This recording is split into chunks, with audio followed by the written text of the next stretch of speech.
Lambi. Samuel, ano ginagawa ko dyan? Ate, nandiyan ka na pala. Tingnan mo to, ate, oh. Hinihikot ko kanina sa kantina. O, sige na. Kantina, loob. Ate, sabi nila, kung magkakakitaan raw natin to, dagdag pang gastos. O, sige na, mamaya mo na ito pagpatuloy. Magbihis ka na, baka huli ka pa sa klase mo. Alam mo, ate, sabi ko sa biglang pumasok ngayon, dahil magaganda pa saan tatalakay namin sa aming mga asignatura. Ganun ba? Ate, masusunod na ba? Magkakaroon na dito ng talino. Sasali ka ba? Ako? Gusto kong sumali. Sabi pa nga nila may pagkakaroon akong manalo. Ate, hindi ka pa nagbibigay. Ako? Malapit na ako matapos dito.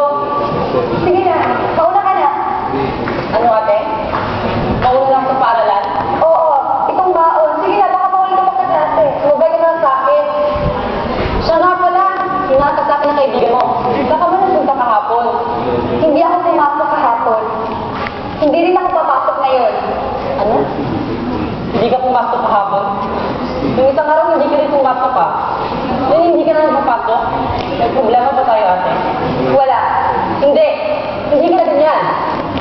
Anong problema? Hindi mo sabihin sa akin. Sabi ko wala eh. Sige na, baka muli ka pa sa klase. Anong problema? Kung kapulong ako ng maayos. Pilay ka, Hindi ko Clyde. talaga malaman kung ano yung problema ko. Lahat! Ang sabon. Lahat! Si Tito. Ako! Ikaw! Ganun-ganyan natin! Ang buhay natin!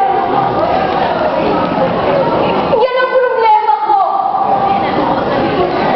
Alam mo, suko na ako! Suko na. Ayoko na! Umuwi ko na! Wala pa sagot. Puro hirap na ang dinanas ko.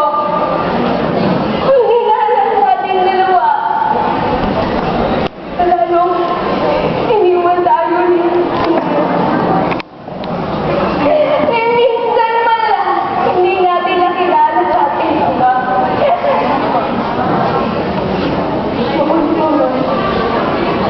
Pagod ko na lahat ang responsibilidad. Ate, ano ba pinagsasabi mo? Tingnan mo ang sarili mo. Hindi ko man napapagod sa kalagayan mo. Alam ko nahihirapan ka na. Oo. Minsan nahihirapan ako. At minsan nagkakatalin ako. Kako. Sa'yo, ate. Bayut.